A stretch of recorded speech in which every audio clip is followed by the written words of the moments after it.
Hello mga ka-JR, ito mayroon tayong Epson L3050. Yan, kung makikita nyo, yung alternate yung ilaw, nagbo-blink, ayan.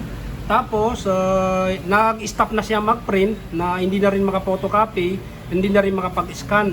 Ngayon, para malaman natin, siyempre, itatanong nyo yan kung hindi na po nagpo-print yung ano ko, ano po ba ito, reset o ano. Kaya ang gagawin nyo, tingnan nyo sa status kung ano yung error na yan. Ito, dito po, ayan po yung model ng printer nyo. Kung Windows 7 kayo, Windows 10, 11, nasa printers and scanner ata, search nyo lang sa dito sa menu nyo. Yan, search nyo dito. Search. Tapos, pag Windows 7 kasi ako, kaya nandito sa devices and printers. Kaya ang gagawin nyo, right click nyo yan. Tapos ito po, printing preferences. Tapos maintenance. Para makita natin anong error yan.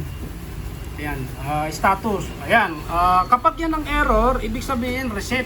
Naabot na yung na-pull na yung maximum print out niya, yung sa ano, page count. Kaya ang gagawin natin, back to zero yan.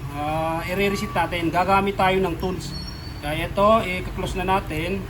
Ayan, close natin. Tapos ito naman po yung resetter natin. Ayan, select natin yung unit na printer model natin. Ayan.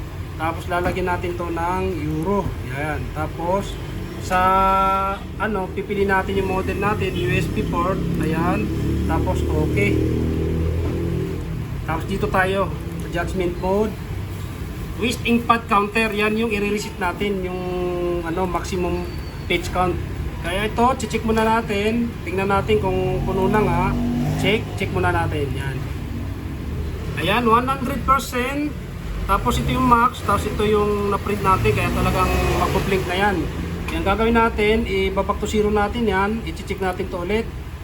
Ayan, tapos initialize.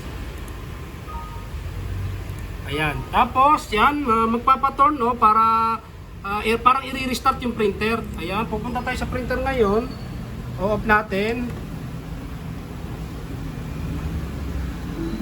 Ayan, tapos on nyo ulit, makikita nyo, wala na yung alternate blinking dito, yung ilaw. Tapos pwede na kayo mag-print. Ngayon mag-test print tayo para makita nyo nakakapag-print na.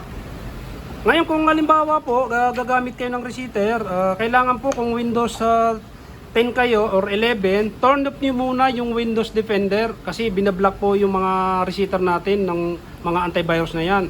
Ngayon yung iba naman, kahit naka-off daw yung Windows Defender, binubura pa rin, binablock pa rin yung resetter. Gawa nung minsan may ABAS or may isang ibang antivirus.